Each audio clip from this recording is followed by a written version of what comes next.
सात संगत जी, प्रेम से कहना धन निरंकार जी। सात संगत जी, आज विषय है महिला के जीवन में ब्रह्म ज्ञान का महत्व। सात संगत जी, महिलाएं ब्रह्म ज्ञान लेने के पहले भी भक्ति बहुत करती हैं। पूजा पाठ में इनका योगदान अधिक रहता है। जो बहनें ब्रह्म ज्ञान से वंचित हैं, उनकी तरफ दृष्टि डाला जाए तो तमाम व्रत त्यौहार, पूजा पाठ, चढ़ावे में भाग लिया करती हैं। कथा भागवत सुनने के लिए दूर दूर तक जाती हैं। लेकिन सात संगत जी,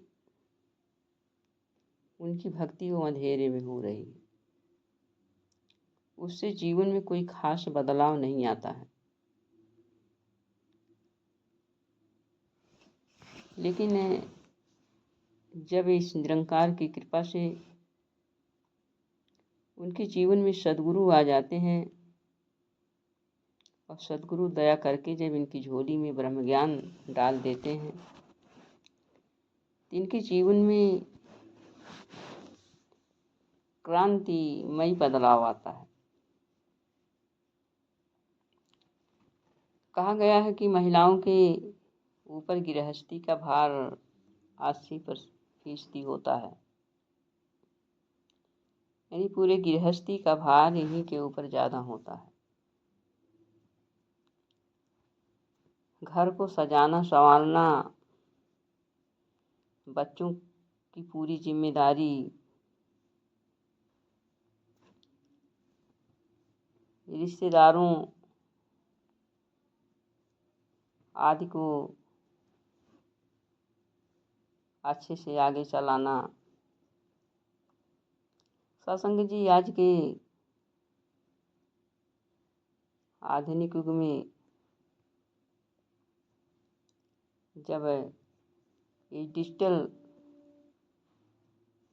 प्रक्रिया आगे बढ़ी है, तब से महिलाओं के ऊपर और ही जिम्मेदारियां आ गई हैं। महिलाएं जो है, इसके द्वारा बहुत सारे कामों को घर का निपटाती हैं। जो पढ़ी लिखी बहनें हैं, अगर वो ऑफिस आदि जाती हैं तो उनका दोहरा जीवन और ही जिम्मेदारियों से भरा है।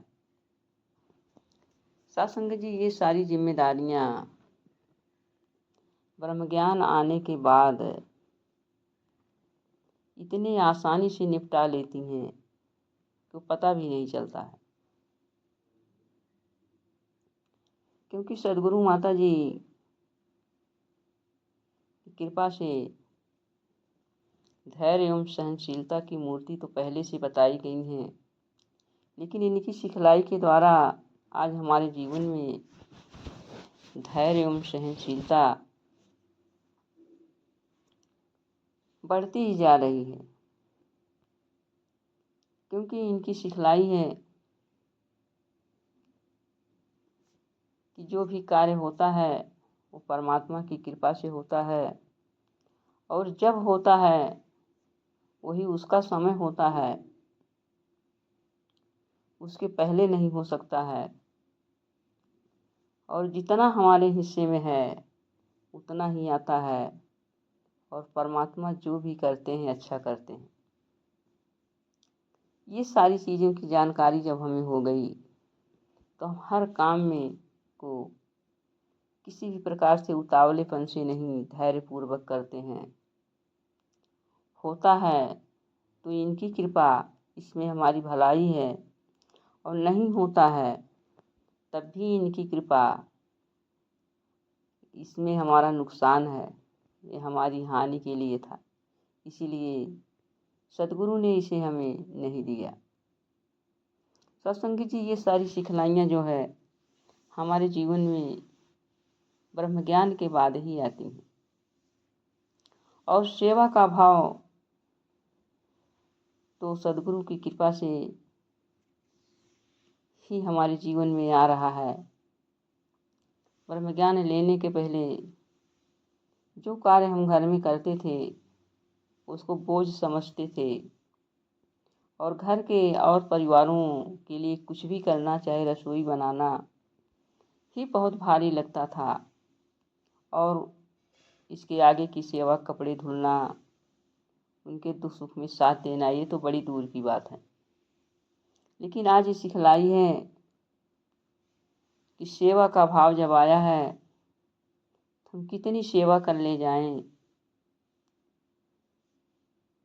और जितने ही सेवा कर लेंगे वो हमारे लिए फलदायी होगा। इस भाव से, इस ध्येय से हम महात्मा की सेवा कर रहे हैं, हम सद्गुरु की सेवा कर रहे हैं। साथ संगत जी, कार्य बड़े आसानी से हो जाता है और घर परिवार में मधुरता भी बनी होती है। आज सास बहू जो है माँ बेटी की तरह होती हैं। साथ संगत जी, जितनी भी बहनें ब्रह्म ज्ञान से वंचित हैं, आज भी घरों में देखा जाता है सासू माँ जो होती हैं वो भूल जाती हैं कि मैं भी किसी समय बहू थी। उनको परिवार मैनेज करने का तरीका ही नहीं मालूम है। वो अपने सामने बहुओं को कोई तवज्जो नहीं देती, कोई महत्ता नहीं देती हैं। अपने ही खान पान, अपने ही सजने संवरने को अधिक महत्व देती हैं। ये नहीं समझती हैं कि बहू जो आई है, एक बेटी है, किसी की बेटी है, एक माँ छोड़ के आई है, तो हमारे पास इसको हमारी गोद मिलनी चाहिए। हम इसको बेटी का प्यार दें, हमारे सामने ये हमसे पहले खाए, हमसे पहले पहने, ये सजे संवरे, ये जो है इसका समय है, इसकी उम्र है। और हम जो है अपनी उम्र के हिसाब से अपने शरीर की, अपने सजने संवरने की तवज्जो दें। साथ संगत जी, ऐसे घरों में जो है, जो बच्चियाँ तो सहनशील हैं, धैर्यवान हैं, क्षमतावान हैं, ये सब सारी क्रियाएं सासू माँ की बर्दाश्त कर लेती हैं। लेकिन जो थोड़ा उच्छृंखल स्वभाव की हैं, नहीं बर्दाश्त कर पाती हैं, तो उस घर में विवाद होता है। और विवाद इतना होता है कि उस घर में कलह मच जाती है। साथ संगत जी, आज सद्गुरु माँ की बड़ी कृपा है कि बहनों को जो है अपने चरणों से जोड़ करके ब्रह्म ज्ञान की दात दिया, और आज इनकी महत्ता देती चली जा रही हैं। हम लोगों के हिस्से में महिला सत्संग आया। महिला सत्संग के द्वारा बहनों के जीवन में बहुत ही सुंदर जो है निखार आ रहा है, इनके जीवन में सुधार आ रहा है, इनकी गृहस्थी सजती संवरती चली जा रही है। ऐसी बहनें घर में जो है माँ बेटी रूप में भी जो है सुंदर व्यवहार कर रही हैं, सास बहू के रूप में भी सुंदर व्यवहार कर रही हैं, और भी घर के अन्य सदस्यों के साथ सेवा भाव से व्यवहार कर रही हैं। तो ऐसे घरों में स्वर्ग सा नज़ारा देखने को मिल रहा है। दातार कृपा करें।